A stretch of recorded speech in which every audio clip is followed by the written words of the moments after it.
Mixie చేసి పెట్టుకున్న ఉల్లికారాన్ని వేసేసేయండి. అలా వేసుకొని ఒక్కసారి కలుపుకుందాము. ఎంత బాగా వచ్చిందో చూడండి, బాగా ఉడికిపోయింది కదా. గుమగుమలాడే కాకరకాయ ఉల్లికారం రెడీ అయిపోయిందండి. ఇప్పుడు ఒక సర్వింగ్ బౌల్లోకి సర్వ్ చేసేసుకుందాము.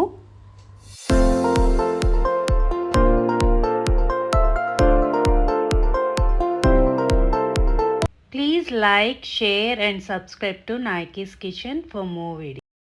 ఈరోజు మా ఇంటి ప్రత్యేకం కాకరకాయ ఉల్లికారం. ఉల్లికారానికి కావాల్సింది ముందుగా కాకరకాయలు శుభ్రంగా కడుక్కోవాలి. కాకరకాయ గుత్తి కారానికి ముందు వెనక కట్ చేసుకొని మధ్య భాగంలో కట్ చేసుకోవాలండి. లోపల ఉన్న సీడ్స్ అన్నీ తీసి పక్కన పెట్టుకోండి. లోపల స్టఫింగ్ పెడతాం కాబట్టి ఆ సీడ్స్ అన్నీ తీసేసుకొని పక్కన పెట్టుకోవాలి, పారేయకండి. నేను ఇలా కట్ చేసి పెట్టుకున్నానండి. ఇలా చిన్న కాయలు కాబట్టి ఇలా కట్ చేసుకున్నాను.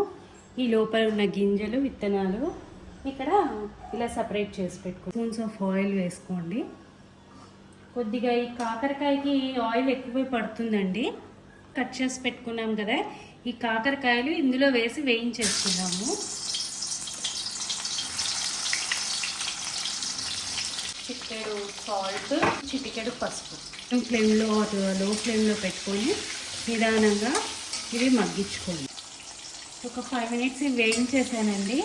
ఇవి కూడా ఆల్రెడీ ఫ్రై అయిపోతున్నాయి. మళ్ళీ మనం ఎటు వేయిస్తాం కాబట్టి కొంచెం పచ్చివాసన పోవడానికి అని వేయించాము. ఇవి తీసుకొని ఒక బౌల్లో పెట్టేసుకుందాము.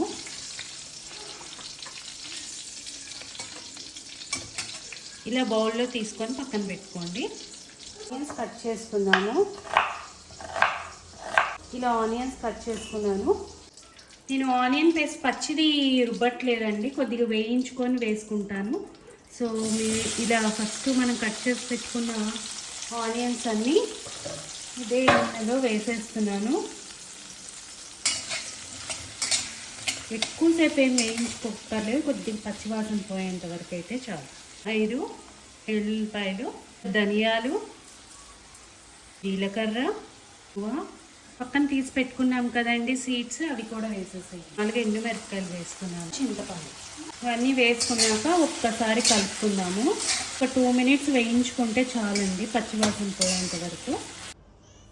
ఇప్పుడు ఇది వేగిపోయిందండి బాగా. స్టవ్ ఆఫ్ చేసేసి చల్లార్చుకున్న తర్వాత మిక్సీ పట్టేది. వీటిల్లోనే ఈ పేస్ట్కి తగినంతగా కొద్దిగా సాల్ట్ వేసుకోవాలి, కొద్దిగా పసుపు, కారం వేసిన చిన్న స్పూన్ కాబట్టి 2 స్పూన్స్గా వేసుకోండి. ఉల్లికారం పేస్ట్ రెడీ అయిపోయింది. ఉల్లికారం పేస్ట్ని కాకరకాయలోకి అలా ఫిల్లింగ్ చేసేసుకొని పెట్టేసుకోండి. పక్కన కొద్దిగా నూనె పోద్దాము. 1 స్పూన్ జీలకర్ర, కొద్దిగా ఆవాలు, అలాగే కరివేపాకు, ఎండుమిరపకాయ, ఇంగువ వేసేద్దాము. వేసాక ఒక్కసారి కలుపుకుందామండి. కలుపుకొని ఒక 5 to 10 మినిట్స్ దాకా దాటి కదలకుండా మగ్గించుకుందాం. గుత్తిలో పెట్టాక మిగిలిన ఉల్లికారం ఉంది కదండి, అది కూడా వేసేసుకోండి.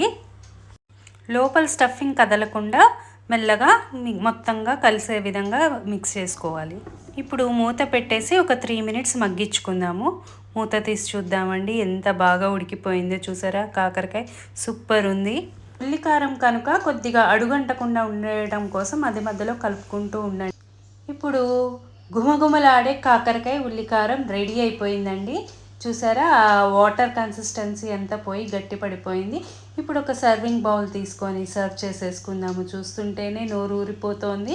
ఉట్టి కూరే తినేయాలనిపించే అంతగా బాగుందన్నమాట. మీకు నచ్చితే please like, share and subscribe to Nayaki's kitchen. ఇలాంటి వీడియోలు మరికొన్ని కావాలి అంటే నాయకీస్ కిచెన్ ఫాలో అవ్వండి. Thanks for watching.